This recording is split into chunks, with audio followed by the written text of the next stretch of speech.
Hi friends, I welcome you all to this XRD data analysis third part video, and previously I gave two tutorial videos about XRD data analysis. The first part phase matching and second part crystallized size, dislocation density and texture coefficient calculations. Okay, and in this video I am going to be show you lattice constant and strain calculations of your recorded XRD data of your sample. Okay, so keep watching this video and subscribe this YouTube channel. Okay, now I am going to show you how to calculate lattice constant of your recorded data. So lattice constant is nothing but interfacial angle and interatomic distance in a crystal system A, B, C and alpha, beta, gamma. So this is the lattice constant.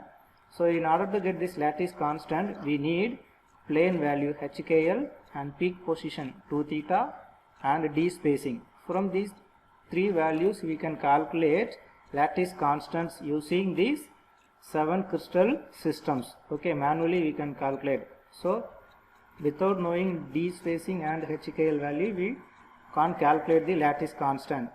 And also by manual calculation you may get a chances of confusion and your calculated lattice constant whether it is correct or not. So in order to avoid this confusion, here I am going to show you a software which is called as a unit cell.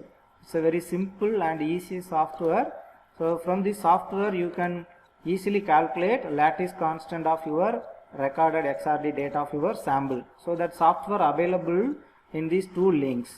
Okay, you just click these two links and it automatically redirected in your respective website.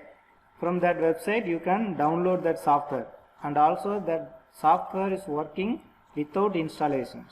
Okay, so after downloading these softwares we have to prepare one input file of unit cell software. Okay, that this is the model of input file of unit cell software which contains HKL and 2 theta of respective peaks in your XRD data. How do you get this HKL and 2 theta values of your record data? So in the first part of the XRD data analysis video, I gave how to phase matching our recorded data. From that phase matching result, we get it HKL and 2 theta of respective peaks in the XRD data. Okay, so from the data you can prepare this input file like in this format. Okay, so now I am going to show you how to calculate lattice constant using unit cell software step by step. Okay, so after downloading unit cell software, you make it as a separate folder. So unit cell, here I separate as a unit cell. Okay, so I open this unit cell software and we have to prepare the input file. Okay, so I have to prepare input file. So for that purpose, that input file prepared in a notepad. Okay, so for this unit cell run calculation we need to prepare a input file. So here I already prepared that input file. I just opened.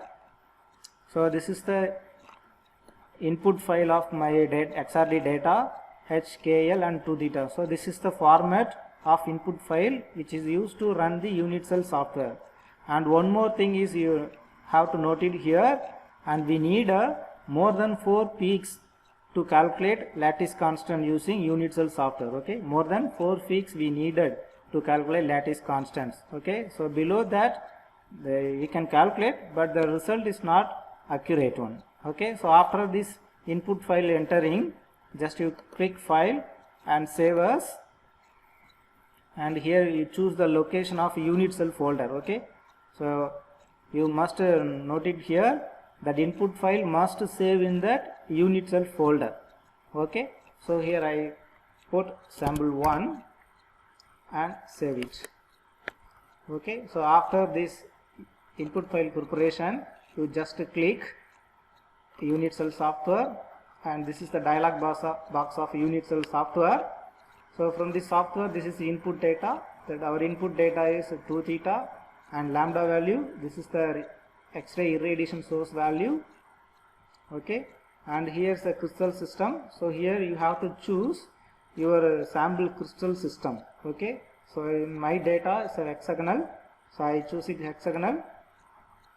So now I have to run unit cell. So I click run unit cell.